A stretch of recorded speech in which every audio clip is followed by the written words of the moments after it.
સુરત શહેર હંમેશા નવીનતા અને ટેકનોલોજીના કેન્દ્ર તરીકે ઉભરી રહ્યું છે. તાજેતરમાં બે યુવા અને તેજસ્વી એન્જિનિયરો મોહિત કેનિયા અને અભિષેક ખંભાતાએ એક એવું ડ્રોન વિકસાવ્યું છે જે દેશમાં પ્રથમવાર સીધું મોબાઈલ ફોન સાથે કનેક્ટ થાય છે અને એઆઈ આર્ટિફિશિયલ ઇન્ટેલિજન્સ સંચાલિત છે.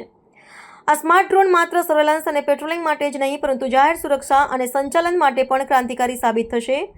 ટૂંક સમયમાં આ ડ્રોન સુરત પોલીસ વિભાગમાં સામેલ થઈ જશે. આ ડ્રોન સુરત પોલીસ માટે અત્યંત ઉપયોગી થઈ શકે છે. તેમાં લગાવેલા પાવરફુલ સ્પીકરથી કંટ્રોલ રૂમમાંથી સીધો મેસેજ આપી શકાય છે, જે ક્રાઉડ કંટ્રોલ અને ટ્રાફિકની સમસ્યામાં ખૂબ જ ઉપયોગી બની રહેશે.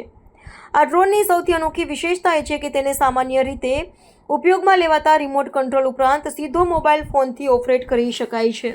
મારું નામ અભિષેક ખંભાતા છે. અચ્છા, આપણે ડ્રોન બનાવ્યું છે, કઈ પ્રકારનું ડ્રોન? અમે એક ડ્રોન બનાવ્યું છે, એનું નામ P40 છે.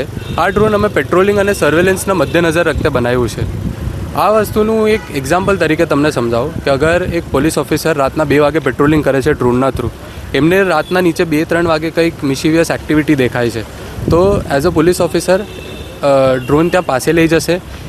અને અમારા ડ્રોનમાં એક એવી સિસ્ટમ લાગેલી છે જે ઇન્ડિયામાં ફર્સ્ટ ટાઈમ થઈ રહી છે, એ છે advance PA system using cellular communication. હું ત્યાં ફોન કરીશ અને ડ્રોન મને ઓળખી જશે કે અભિષેક ફોન કરે છે અને એની જાતે ફોન પિક કરશે. અને જે પણ હું કમાન્ડ સેન્ટરથી બોલું છું એ સેલ્યુલર કમ્યુનિકેશનના થ્રુથી મને ડ્રોનના થ્રુ સંભળાશે. એટલે અગર મને કંઈ બી અનાઉન્સમેન્ટ કરવી હોય, મારો ખાલી એક જ ફોન કોલ દૂર રહેશે એ અનાઉન્સમેન્ટ. આનાથી મને બહુ બધી રેન્જ મળશે. જ્યાં સુધી મારો સેલફોનનો નેટવર્ક છે ત્યાં સુધી હું કશે બી અનાઉન્સમેન્ટ કરી શકીશ. હવે તમે પ્રશ્ન પૂછશો કે સેલફોનનો નેટવર્ક નહીં હોય ત્યારે શું? તમારું ડ્રોન પ્રાઇવેટ નેટવર્ક ઉપર પણ કામ કરે છે, જેમાં ખાલી મારું ફોન અને ડ્રોન જ લેચ થઈ શકે છે, બીજું કોઈ લેચ નહીં થઈ શકે. ડ્રોન બનાવતા કેટલા દિવસો લાગ્યા? અમારી આમ જોવા જાય તો R&D આખી 2 વર્ષની રહી છે. આ સરળ નહીં હતું અમારા માટે.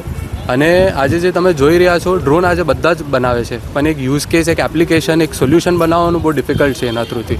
આજે અમે જે લઈ આવ્યા છે તે એક પ્રોપર સોલ્યુશન છે. આ ડ્રોનની અંદર અમે AI પણ યુઝ કર્યું છે. AI થ્રુથી બધી રિયલ ટાઈમ પ્રોસેસિંગ થાય છે, જે આજે બહુ ઓછી કંપનીઝ કરી રહી છે.